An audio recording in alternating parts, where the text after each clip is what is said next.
page 562 et 563 ka Tafsir al Quran de Surah 67. Suratul Mulki makkiyatun. Bismillahirrahmanirrahim. Allah dali tabarakalladhi moƴƴere Allah nde mawni, barki Allah ke mawni, biyadihi o mon e jungo mum almulku laamu ngun, wa huwa kanko Allah ala kulli shay'in dow kala onde qadirun ko wawɗo. Alladhi on Allah jo khalagal mawta taguɗo mayde nden taho wal hayata non so tagi gurdanɗa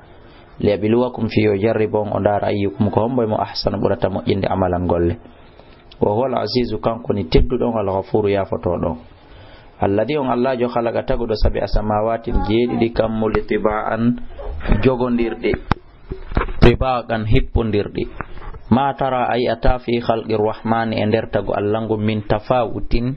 immorde ka ɓurdi ka waɗi ɓuro ƴoƴo.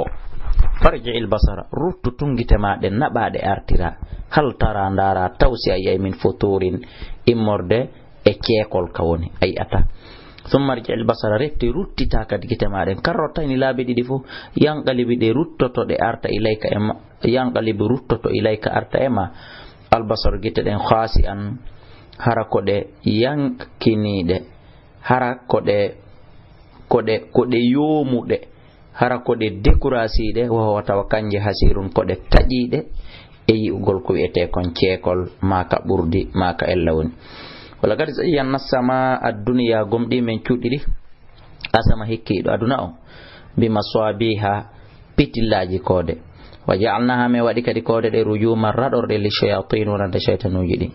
wa atadna lahum min marani ɗi adaba sa'iri lette sa'ir. walilladhina hinodani ɓen kafaru yeddoɓe bi rabbihim jomi mum adabu jahannama lette yite jahannama, wa bi'sal masir jahannama boni ruttorde. ida ol gusi ɓe bugama fiha e nder magge sami'u laha ɓe nananayge shahiqan luukango,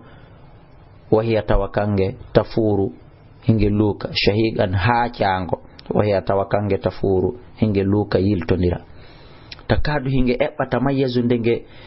muncitoto minal ghayzi immorde e mone konge monani kon heferaɓe. kullama ulqiyatuma kala buga fiha e nder magge fawjun kunu sa'alahum lando ngunkunu khazanatuha malaikaɓe ayno ɓe yite ngay alam ya'tikum e onon ɗo arali on woni nadirun wajotoɗo, qalu ɓe bala o oye kadi ja'ana gomɗi ari men nadirun wajotoɗo fakadabna men fenni wa qulna men wi ma nazzalallah Allah jippinal min shay'in immorde hay e hunde, in antum onon ɓene laaɓe wonali illa fi dalalin sona nder majjere kabirin mawnude. men jaabiɓe ɗum. wa qalu ɓe wi'a non joni law kunna hara menen nasma'u men nananno ɓe aw na'aqilu ma men watti hakkille ko ɓen wolude ko ma kunna men laatotano ko hande fi ashabi sa'ir e nder yimɓe sa'ir. fatarafu Allah daali daari noon ɓe qirito bi dambihim bakkatuji mun ɗi fasuhkan halkare wodani li ashabi sa'ir yimɓe sa'ir.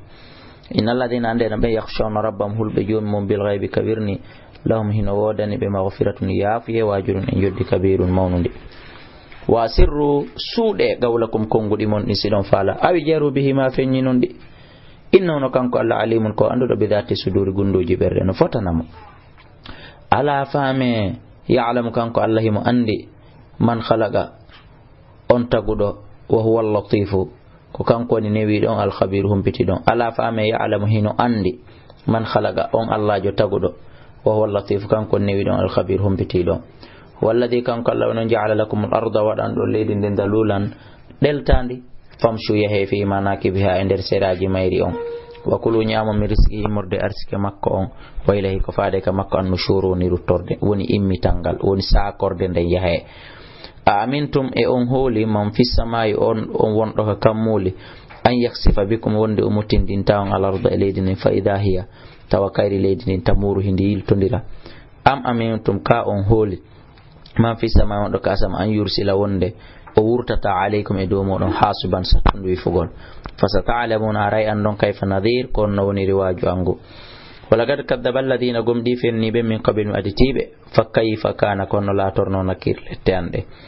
awalam yaraw e ɓe yi'al ila tayri faade ɗi colli fawgam sengo dow maɓɓe fafatin hiɗi fontaga bitanji majji on wa yaqbidna hiɗi tama hidi wiidi tan on kene hara di fonti kene hara di tami ma yumsikuhun najugitake illa arrahman sona Allah innahu no Allah bi kulli shay'in kala onde basirun ko sutido amman hada alladhi kako homboni on huwa mukanyun jundul lakum mono wonana on kunu yansurukum mono walla min duni rahmani hara wana Allah inil kafiruna sikoni hefera be wonali illa fi khururin sona nder hodo amman hada alladhi kako homboni on yarzuqukum mon arsika on in amsaka rizqahu sitawi kanko Allah o jogitiki arsika makko ala bal skoni lajju be dumi ke fe utuwin ender toni tare wan furin e dogugol woddito afaman yamshi e kon yaho mukibban harako ugginido ala waji hore yeso makko gon ahada buri fewde amma yamshi ka kon yaho sawiyan harako fotondirdo ala siratin e dolal mustaqimin fewgol wolwi huwa alladhi ko kanko Allah woni on sha'akum tagudo wa ja'ala lakum sam'a wadani on noppidin wala biswara e gita den wala fidata e berde den qalilan kono fandi ma tashkuruna kon do yetude ne maji makko din wolwi huwa alladhi kanko Allah woni on dara'akum tagudo on fil ardi kalaydi wa ilayhi ko faade ka makko le kali tuhsharuna woni ko mo boyte don wa yaquluna hibe inna mata hada alwa'd akoni to mawni den fodore